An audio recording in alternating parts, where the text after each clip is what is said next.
Well, Massey already has the bill to eliminate the Federal Department of Education, and we would do that. The federal government does not have, they have not done anything well with that. You know, what Biden does, so I signed legislation protecting girls' sports in Florida. You have the right to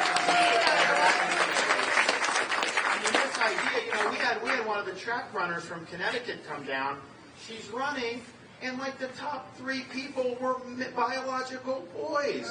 And then and so none of these girls have opportunity. So it's not just you didn't win and then we had the swimmer. You remember the swimmer from the 500-yard, so she was, I think she's University of Virginia, but she actually is from Florida. So she was the second place finisher. Yeah, you have the first place finisher, biologically just like so much bigger and everything like that. And so she should have been the national champion.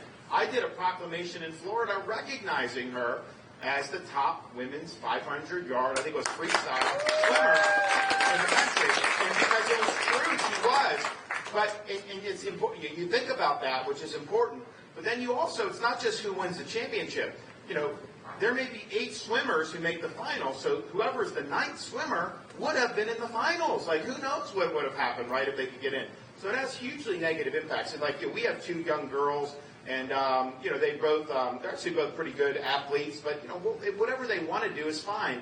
But if they want to go into that, they should be able to compete with fairness and with integrity. And so we've ensured that in Florida. But Biden used the Department of Education and the Department of Agriculture to say, if you protect women's sports, then you're going to lose lunch money for poor kids. Like, literally, they're threatening to do that, so we're fighting it back. So they use the Department of Education to try to impose their agenda on K-12, and so I would rather have, you know, the states be able to do that, and I think that that's something that would be really, really good. So that Republicans have promised to reduce government.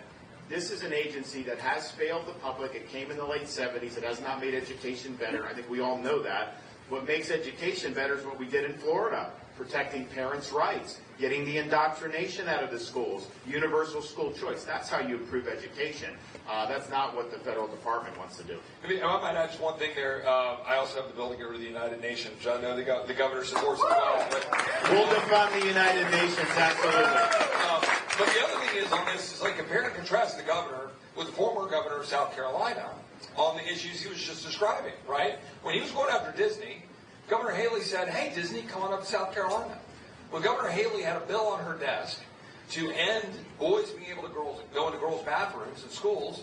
She didn't want to sign it. And she actually doubled down on it and said that she was proud of not doing that. It matters that you have people with the courage to stand up for your values and your beliefs. And there is a direct compare and contrast. Governor DeSantis has walked the walk. Former President Trump, for example, was asked on TV in an interview with Megyn Kelly, right? You know, can a man become a woman? And he goes, well, you know, I don't know. The answer to that question is pretty simple. No.